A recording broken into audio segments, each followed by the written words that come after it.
عمر رضی اللہ تعالی عنہ کا قول ہے من لم یعرف الجاہلیہ لم یعرف الاسلام، جس نے زمانہ جاہلیت نہیں دیکھا نا، اسلام آنے سے پہلے کا زمانہ نہیں دیکھا، اسے اسلام کی خوبیوں کا پتہ بولنا پڑتا ہے، آپ کو پتہ ہے نا، نہیں چلے گا۔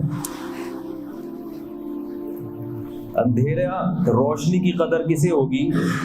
جو اندھیروں میں رہا ہو۔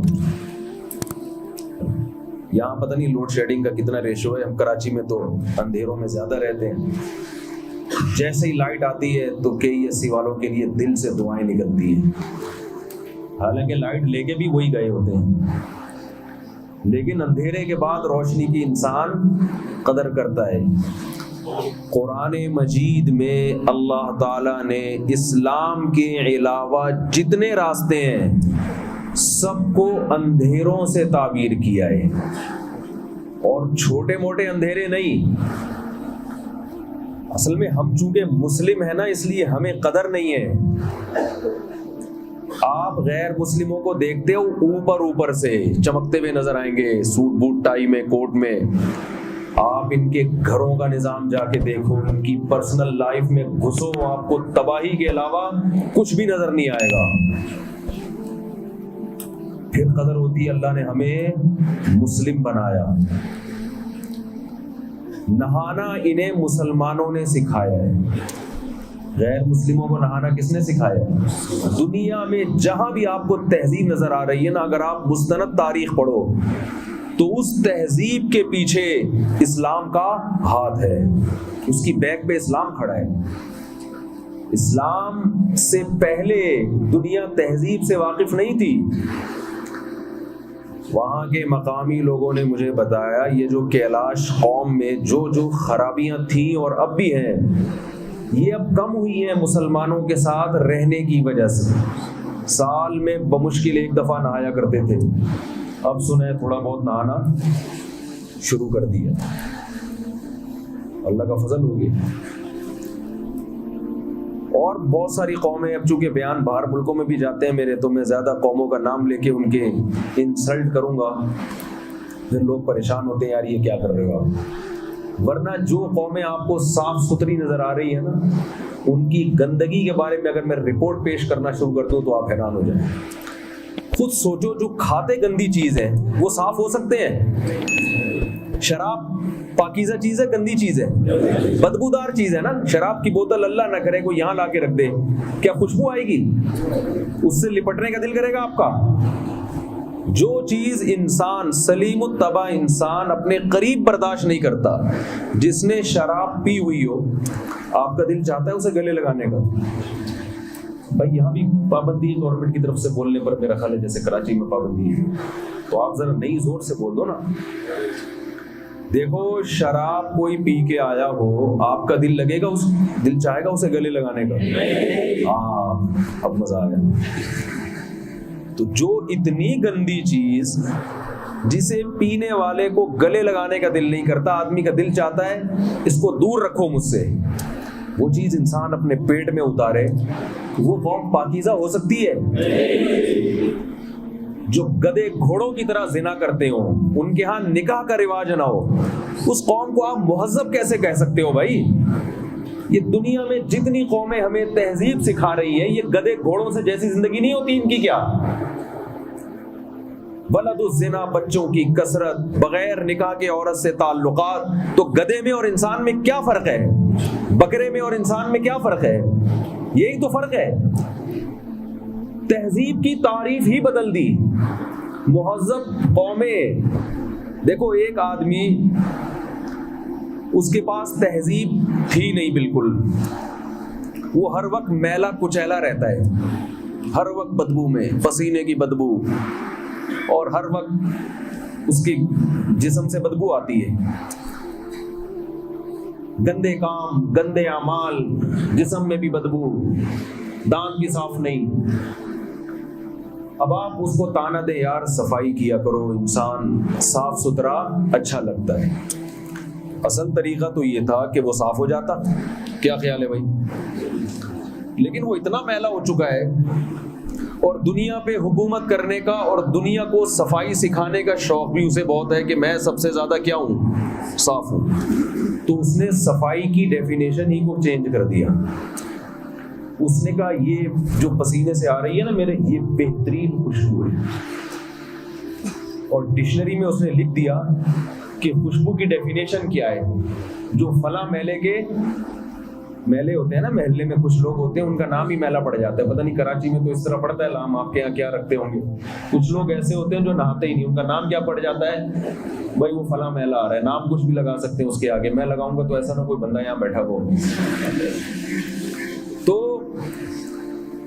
وہ دیکھو فلاں میلہ آ رہا ہے، فلاں میلہ آ رہا ہے.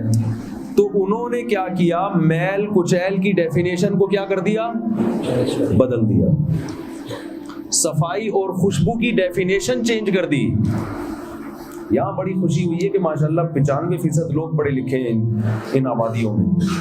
لٹریسی ریشو یہاں پر شہروں سے زیادہ ہے. بچہ اردو بول رہا ہے. میں نے کہا یہ کہاں سے سیکھے؟ کہتے ہیں اسکولوں سے سیکھتے ہیں، انگلش بھی اردو بھی. تو اب کیا کیا انہوں نے کہ صفائی کی ڈیفینیشن کو کیا کر دیا؟ اس میلے نے، اس بھنگی نے چینج کر دیا. اور چونکہ حکومت اس کی ہے، وہ جو چاہے کر لے. جس کی گورنمنٹ ہوتی ہے، جس کی حکومت ہوتی ہے، وہ کوئی پابند تھوڑی ہوتا ہے قانون کا. وہ تو دوسروں کے لیے قوانین بناتا ہے. ایک دفعہ کا ذکر ہے، ایک اونٹ، ایک بیل اور ایک دمبا یہ سفر کر رہے تھے. بھوک لگی تو گھاس کی ایک گٹھری نظر آئی. اب گٹھری ایک ہے، کھانے والے کتنے ہیں؟ 3. اب جھگڑا ہو گیا ان کا. ہر ایک نے کہا میں کھاؤں گا. تو اونٹ جو تھا نا، اونٹ وہ بزرگ تھا، بڑا ہے، اس کو اللہ نے عالی مقام عطا کیا ہے. اس نے کہا دیکھو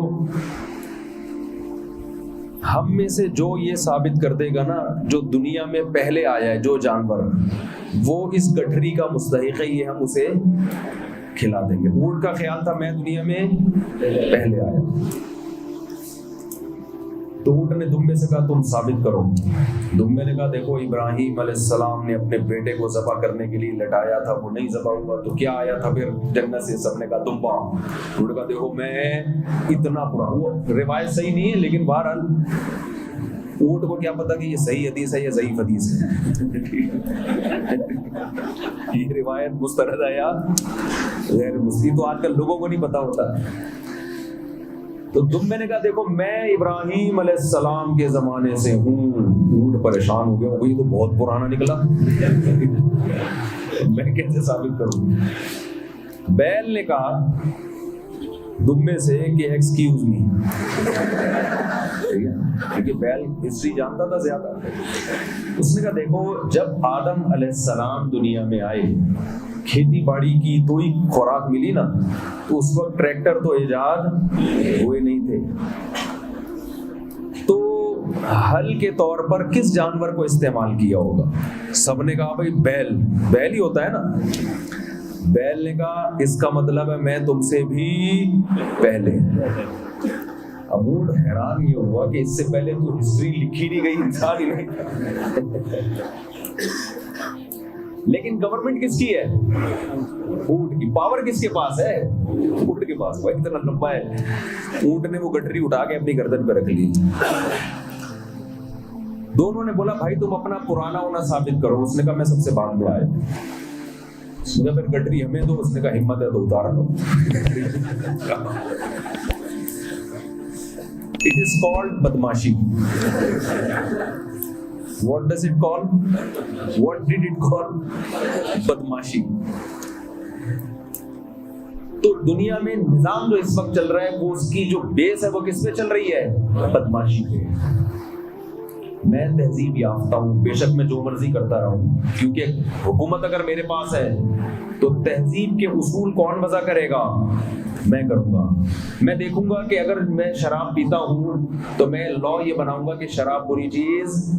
بولو نا بھائی، شراب گندی نہیں ہے، ناپاک نہیں ہے. آپ کو گندا نہیں کرتی، آپ کو ناپاک نہیں کرتی. یہ ناپاک ہے ہی نہیں، اس کو کس نے کہا ناپاک؟ تو بہت اچھی چیز ہے. اللہ نہ کرے اگر کوئی شخص بدکاری کرتا ہے، زنا کرتا ہے لیکن پاورفل ہے، تو تہذیب کی ڈیفینیشن میں زنا کو کیا کرے گا؟ وہ نکال دے گا. وہ کہہ رہے یہ کیا ہے. یہاں تک کہ آپ دیکھیں بین الاقوامی قوانین جو بن رہے ہیں، یہ لفظ بولتے ہوئے بھی شرم آتی ہے، گھن آتی ہے. ہومو سیکس کو بھی انہوں نے کیا کر دیا؟ جائز کر دیا. لڑکا لڑکے سے، لڑکی، جو وہ عمل جو ہر دور میں انتہائی گندا اور انتہائی پلید سمجھا جاتا ہے. ہمارے یہاں کوئی تہذیب یافتہ آدمی یہ کام کرے تو تہذیب یافتہ کہلائے گا؟ جی یہ بہت مہذب انسان ہے. کیسے مہذب ہے؟ اس کے تعلقات ہیں فلاں لڑکے سے. تو آپ کہو گے یار یہ مہذب ہے. اس کے لیے تو گالیاں بھی ایسی لوگوں نے رکھی ہوئی ہیں، مختلف قسم کی گالیاں ایسے لوگوں کے لیے رکھی ہوئی ہیں. لیکن چونکہ دنیا ہمارے ہاتھ میں نہیں ہے، قانون ہمارے پاس نہیں ہے، تو ہر برائی کو اچھائی، ہر اچھائی کو برائی. لیبل اچھا ہونا چاہیے. لیبل، لوگ لیبل کو دیکھ رہے ہیں، اس کے پیچھے جو حقیقت چھپی ہوئی ہے اس کو نہیں دیکھ رہے. اور چترال میں بھی یہی ہو رہا ہے. معذرت کے ساتھ ہو نہیں رہا لیکن ہونے جا رہا ہے. ویمن رائٹس، عورتوں کی آزادی کے نام پہ یہاں یونیورسٹیوں میں، کالجز میں بے حیائی پھیلائی جا رہی ہے کہ نہیں پھیلائی جا رہی؟ بتاؤ. ہم یونیورسٹیوں کے خلاف نہیں ہیں، ہم چاہتے ہیں جتنی یونیورسٹیاں ہیں اس سے ڈبل کر دینی چاہیے گورنمنٹ کو. ہمیں تو یہاں پڑھائی کا ریشو دیکھ کے خوشی ہوئی ہے. پڑھے لکھے لوگ زیادہ ملک کے لیے، اسلام کے لیے، مذہب کے لیے، قوم کے لیے کام کر سکتے ہیں ان پڑھ کے نسبت. تو ایجوکیشن عورت کا بھی حق ہے اور مرد کا بھی حق ہے. لیکن اس ایجوکیشن کے لیبل پہ لگا کے جو بے حیائی پھیلائی جا رہی ہے، اس سے آپ کا خاندانی نظام تباہ ہوگا کہ نہیں ہوگا؟ ہم حیران ہوتے ہیں. ہمارے پاس کسی مدرسے کے والدین کی طرف سے فون نہیں آتا کہ میرا بیٹا میرے ساتھ بد اخلاقی کرتا ہے، بدتمیزی سے بات کرتا ہے. کبھی نہیں فون آتا. یونیورسٹیوں میں بھرے ہوئے کیسز، چاہے کراچی میں ہو، پنجاب میں ہو، کہیں بھی ہو. والدین بھاری بھرکم فیسیں دے کے بچوں کو پڑھاتے ہیں، لیکن اولاد ان کے ہاتھ سے نکل، بیٹیاں بھی اور بیٹے بھی. لیکن اس کو نام کیا نہ دیا جائے؟ لبرلزم کا. براڈ مائنڈیڈ ہیں ہم. کیا ہیں؟ کھلے ذہن کے. ہم کو اپنی روایات اور یہ سب پرانے زمانے کے پرانے قصے ہیں، یہ روایات یہ اس طرح سے سکھایا جا رہا ہے. جلد نکاح کو دقیانوسی بنا کے پیش کیا جا رہا ہے کہ آپ یہ نکاح ایجوکیشن میں رکاوٹ ہے.